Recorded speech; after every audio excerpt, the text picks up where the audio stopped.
Imagine a situation where you have resigned from your current organization and you receive your full and final settlement in 2 days or even one day. Won't that be wonderful? And imagine another situation where you are forced to save money from your salary. What would you feel? Well, these two cases, along with some of the key changes, were introduced with the new labor codes. On 21st November 2025, four new labor codes came into effect, replacing existing 29 labor laws, with a target full implementation from April 1st, 2026 onwards. What does it mean to you as an employee or an employer? It means these changes will directly reflect in your CTC and in your payslips as well. Now, there is lots of noise around the new labor codes. People have questions like, will my take-home salary reduce? What happens to PF, gratuity? Will my entire CTC change? So, today let's break down the new labor code and understand the changes simply. Please note, throughout the video, I will call the new labor codes as the code.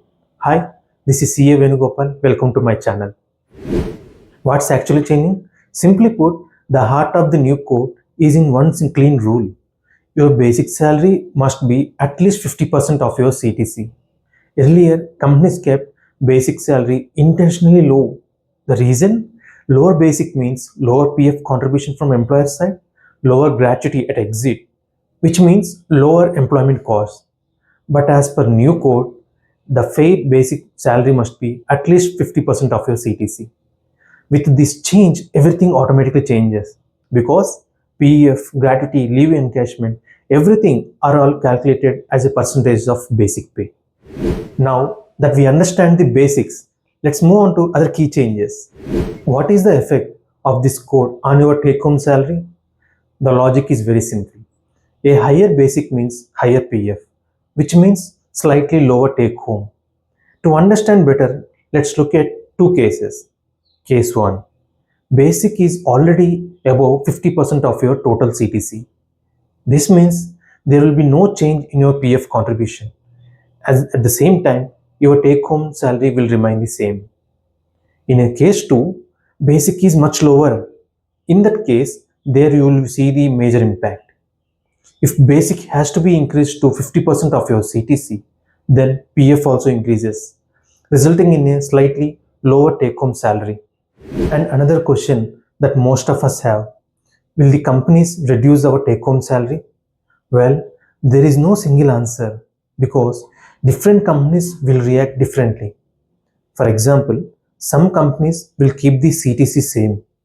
As a result, your basic will go up to 50% of your total CTC. Then PF increases, automatically your take home will reduce slightly. However, large MNCs may increase your CTC in order to protect your morale and maintain the take home salary that you used to draw on before. What is the effect on the gratuity? For full-time employees, gratuity will increase because it is calculated as a percentage of basic salary. Higher basic means higher gratuity payout. However, for fixed-term employees or known as contract employees, the change is even bigger. Earlier, in order to be eligible, they need to work for at least 5 years.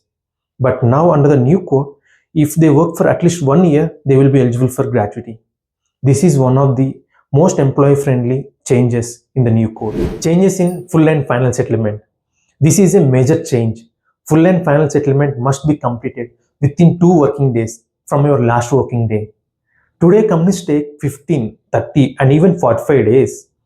Pending salary, leave encashment, bonus, everything gets delayed. But as per new rule, all dues must be paid within 2 working days. No more chasing HR, no more waiting for your own money. Now, another change is regarding gender inclusive work hours. For decades, women were restricted from night shifts. The new code changes that. Women can now work night shifts in all sectors: factory, IT, services, manufacturing, everything. However, there should be 2 requirements that should be fulfilled: written consent from the employee, mandatory safety, security, transport provided by the employer. Another change is regarding business closure and layoff flexibility. Earlier, companies with 100 plus employees needed government approval for layoff or closures. However, as per the new code, this limit was increased to 300 employees. It means companies with fewer than 300 workers can reorganize faster. Better flexibility to SMEs, which stands for small and medium enterprises, and startups, which results in faster decision making and easier hiring. What is the effect on startups? Startups will face higher PF and gratuity costs because of this 50% basic rule. This could mean revised strategy structures, more contract roles to avoid mandatory contributions, and even tighter budgets. Now, changes on gig workers. The new code recognizes gig workers for the first time. A social security fund will support their insurance, accidental benefits, pension like support, PF like contribution in the future, a major step for India's fast growing gig economy. These codes will impact every employee and employer, from take home salary to PF, gratuity, working hours, layoff, startup, and gig workers. If you want help analyzing your salary after these changes, drop a comment. I will break it down for you. Thank you for watching. See you in the next video.